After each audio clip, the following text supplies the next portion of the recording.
Good morning students. आज हम साहित्यिक पक्ष के बाद आज हम पढ़ेंगे व्याकरण पक्ष। और साहित्य पक्ष के बाद जो व्याकरण पक्ष है उसमें हमने जो चैप्टर देखा वो है हमारे पास वर्ण विचार। क्या है? वर्ण विचार। तो वर्ण विचार, वर्ण क्या? आपको पता है कि जब मनुष्य ने अपना विकास नहीं किया था, जब वो प्रागैतिहासिक काल में था, वो जब आदि मानव के रूप में था, तो भी वह बोलता था, तो भी उसके मुख से कुछ ना कुछ आवाजें निकलती थी। और वो आवाज, वो साउंड, वो ध्वनि बाद में धीरे धीरे मात्राओं का रूप लेने लगी। अब जैसे कि आप सोचेंगे कैसे? अब जो आदि मानव है, दूर से ही आज भी जानवरों, अब जैसे बंदरों को ही देखो, वो कैसे आवाज करते हैं, हू। तो हू, आ। तो इस तरीके से ऊ और आ जो है ये अपने आप में एक ध्वनि है, जो पहले आदिमानव के द्वारा प्रयोग किया जाता था और आज इसका प्रयोग जानवर भी करते हैं। अब हम आए यहाँ पे वर्ण। ये जो वर्ण है, वर्ण क्या? वर्ण ध्वनि। तो ध्वनि या वर्ण भाषा की सबसे छोटी इकाई, इतनी छोटी इकाई है जिसके हम टुकड़े नहीं कर सकते। क्या आप अ के टुकड़े कर सकते हैं? ई के टुकड़े कर सकते हैं? नहीं कर सकते। तो वर्ण वह इकाई है, वह सबसे छोटी इकाई है जिसके हम टुकड़े नहीं कर सकते, इसके टुकड़े नहीं किए जा सकते। और जब इन वर्णों को सुव्यवस्थित ढंग से लिखा जाता है तो इसे वर्णमाला कहते हैं। जब इसे व्यवस्थित ढंग से लिखा जाता है तो इसे वर्णमाला कहते हैं। फॉर एग्जाम्पल, आपका जो उदाहरण है वर्णमाला, जैसे अ से लेकर जो ज्ञा तक जाता है, अ आ ई उ री ए ओ अं आहा, फिर उधर से क ख ग घ अंगस जो शुरू हो जाता है, जो ज्ञानी तक जाता है, ये जब व्यवस्थित क्रमबद्ध तरीके से लिखा जाता है तो ये वर्णमाला कहलाता है। तो ये हमने जाना अर्थ वर्ण की परिभाषा की है क्या वर्ण, ठीक है। उसके बाद यहाँ पे देखिए, जैसे कि जो वर्ण होते हैं, अब वर्ण के दो भेद हैं। कितने? वर्ण के दो भेद हैं। पहला है स्वर और दूसरा है व्यंजन। स्वर, ये जिसमें 11 स्वर होते हैं, 11 स्वर होते हैं, और इन स्वरों को हम जब बोलते हैं तो हवा जो होता है वह मुख और नासिका से आराम से निकल जाता है। यानी कि स्वरों के उच्चारण में हमें किसी भी प्रकार की कठिनाई का सामना नहीं करना पड़ता। स्वर का उच्चारण बहुत ही आसान तरीके से हमारे मुख के द्वारा हो जाता है। अब स्वर कितने हैं? 11 हैं, जैसे कि अ, आ, ई, उ, री, ए ओ औ। यहां तक आपका स्वर है। अंग और आहा जो है वो आपकी आगत है, जो मैं आगे बताऊंगी आपको। उसके बाद व्यंजन। व्यंजन जिन वर्णों के उच्चारण में वायु मुख और नासिका से आसानी से बाहर नहीं निकलता और हम बिना स्वर की सहायता से जिन वर्णों का उच्चारण नहीं कर पाते वो व्यंजन कहलाते हैं। अब आपने स्वर में अ, आ, ई तुरंत बोल दिया, लेकिन वही जब आप व्यंजन में आएंगे तो जैसे क, ख, ग, घ, तो हर क, ख, ग में आपका स्वर भी मिला हुआ है। स्वर कैसा? अब जैसे कि यहाँ पे देखिए आप, ये क्या है आपका क, ये आपका व्यंजन है, ल व्यंजन, म व्यंजन, क ल म व्यंजन, लेकिन व्यंजन के साथ यहाँ पे अ जो ये है ये आपका स्वर है। क्या है? स्वर। और यहाँ पर बिना स्वर की सहायता से जिन वर्णों का उच्चारण नहीं होता या स्वर की सहायता से जो वर्ण बोले जाते हैं वे व्यंजन कहलाते हैं। जैसे कि क ल म, तो हर क ल और म में आ का समावेश है, स्वर का समावेश है, तो ये व्यंजन है और यहाँ पर स्वर के वर्ण भी लिए गए हैं। उसके बाद आप देखेंगे हमने स्वर और व्यंजन के भेद पढ़े और मैंने आपको एग्जाम्पल के थ्रू समझाया। अब हम देखेंगे स्वर के भेद। जिस तरीके से वर्ण के भेद हमने पढ़े उस तरीके से हम पढ़ेंगे स्वर के भेद। स्वर के कितने भेद हैं? स्वर के मुख्यतः 3 भेद हैं। कितने भेद हैं? 3। पहला है ह्रस्व। ह्रस्व यानी छोटा, लघु, कम। ह्रस्व छोटा, लघु। दीर्घ ह्रस्व से बड़ा, थोड़ा बड़ा, प्लुत उससे भी बड़ा। अब ह्रस्व जो है जिस वर्ण के उच्चारण में कम से कम समय लगता है या मुश्किल से 1 सेकंड का समय लगे और उस वर्ण को आप आसानी से बोल सके तो वो आपका कहलाता है ह्रस्व स्वर। जैसे अ, ई, उ, री, ए। यानी कि बिना मात्रा वाले वर्णों को जब बोला जाता है तो वो आपके ह्रस्व स्वर कहलाते हैं। यानी कि बिना मात्रा वाले अ, ई, उ, री तक आपका ह्रस्व स्वर है क्योंकि इसमें किसी भी प्रकार का मात्रा का प्रयोग नहीं होता। वहीं पे अब दीर्घ, जहां जिन वर्णों को बोलने में 2 गुना का समय लगे, यानी कि जिन वर्णों को बोलने में 2 गुना, यानी ह्रस्व में 1 भी नहीं लगा और दीर्घ में जब हम 2 गुना समय यानी 2 सेकंड का टाइम निकालते हैं, लगाते हैं तो वो दीर्घ स्वर कहलाते हैं। जैसे आ, ई, उ, ए। यहाँ पे आपका ए भी है, मैंने इसको ह्रस्व में बताया था, सॉरी ह्रस्व में नहीं है, ये दीर्घ में है।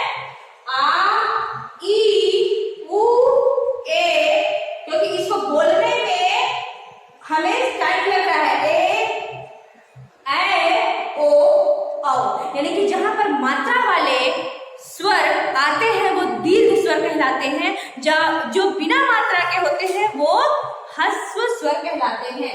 उसके बाद आगे प्लुत स्वर, यानी कि जिन वर्णों को बोलने में कम से कम 3 गुना समय लगे या 3 सेकंड का टाइम लगता है वो आपका प्लुत स्वर कहलाता है। जैसे कि ओम, राम, इस तरीके से। तो आपने देखा जो स्वर है, स्वर के भेद है ह्रस्व, दीर्घ और प्लुत। ह्रस्व जो 1 सेकंड का समय ले या कम से कम समय ले और बिना मात्रा वाले वर्ण ह्रस्व कहलाते हैं, जैसे अ, ई, उ और री।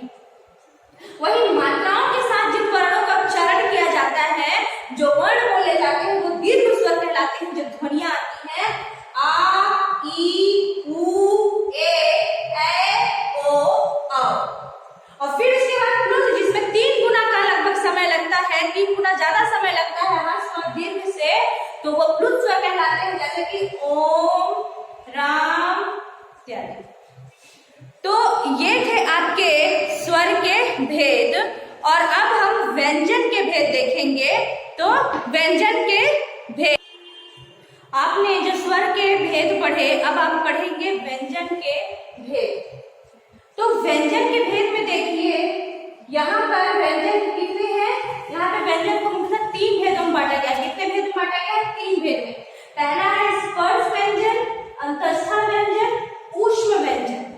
मैंने बताया जो स्वर होता है, स्वर के उच्चारण में वायु बिना किसी रुकावट के या बिना किसी मुख के भाग में टच किए हुए आसानी से बाहर अ आ ई उ री ए ए ओ अ।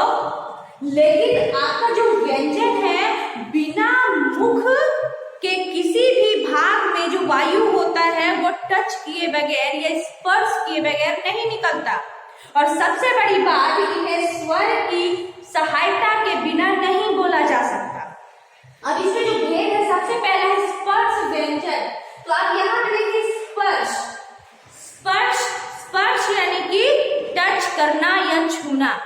तो जिन वर्णों के उच्चारण में वायु हमारे मुख के जिन भागों को, अंदर के जिन भागों को छूता है या स्पर्श करता है उसे हम स्पर्श व्यंजन कहते हैं। और हमारे मुख के अंदर हमारा कंठ, हमारा तालु, हमारा ये अंदर का मूर्धन, ठीक है ना, तो हमारे होंठ, दांत, ये सारी चीज है जहां पर वायु कहीं ना कहीं पर स्पर्श करती है।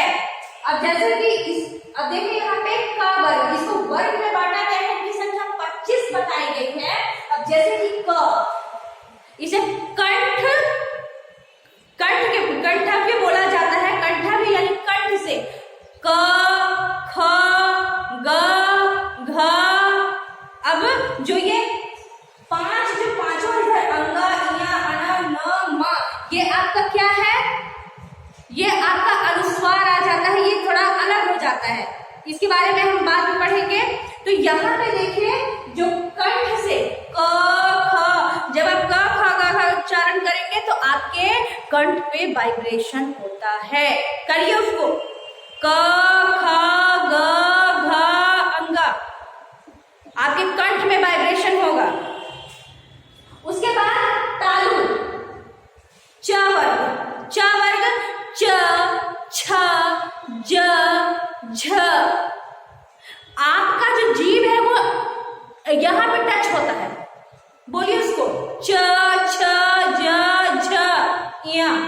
तो अब आपका ये क्या है, ये तालु है, क्या है, तालु, जिसे हम तालव्य कहते हैं। क्या कहते हैं, तालव्य। फिर आपका आया ट वर्ग। अब देखिए ट, ट, ट, ट, ठ, आपका अंदर का जो ऊपर का जो हिस्सा है वहां पे आपका जीभ जा रहा है। ट, ठ, ड, ढ, अणा, अणा, ट, ठ, ड, ढ, अणा। तो आपका ये मूर्धन्य कहलाया। क्या कहलाया, मूर्धन्य, क्योंकि वो अंदर को जा रहा है।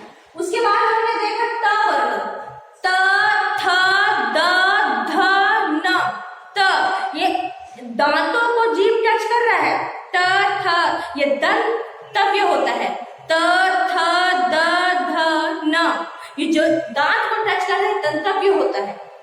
और फिर इसके बाद हम आए प वर्ग में, प, फ, ब, भ, म।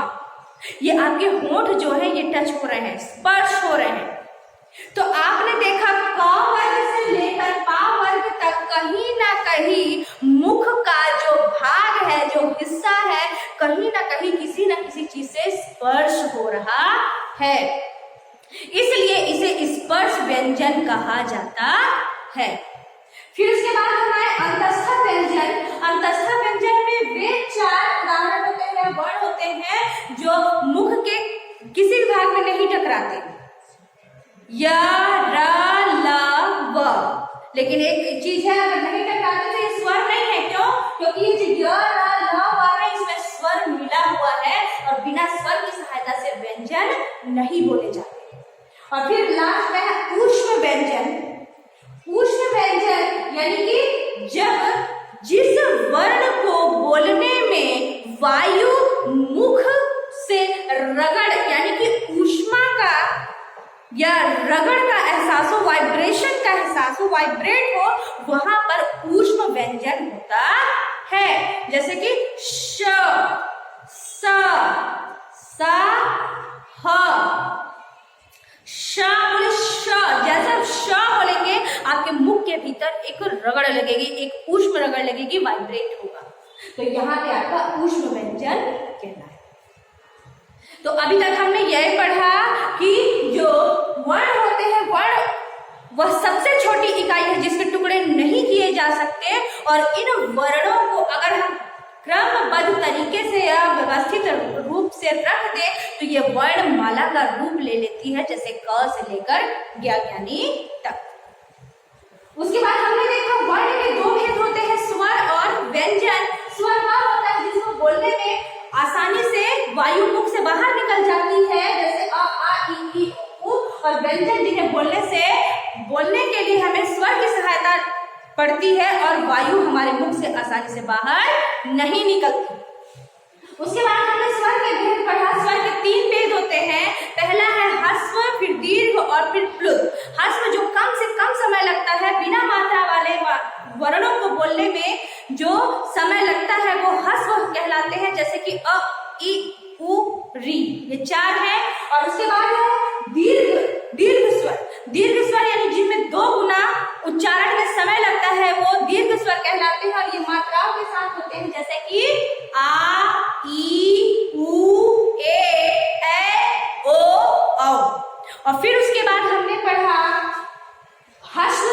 प्लुत स्वर, जिसमें 3 गुना समय लगता है और ये 3 सेकंड का टाइम लगभग लेता है, जैसे कि ओम, राम इत्यादि।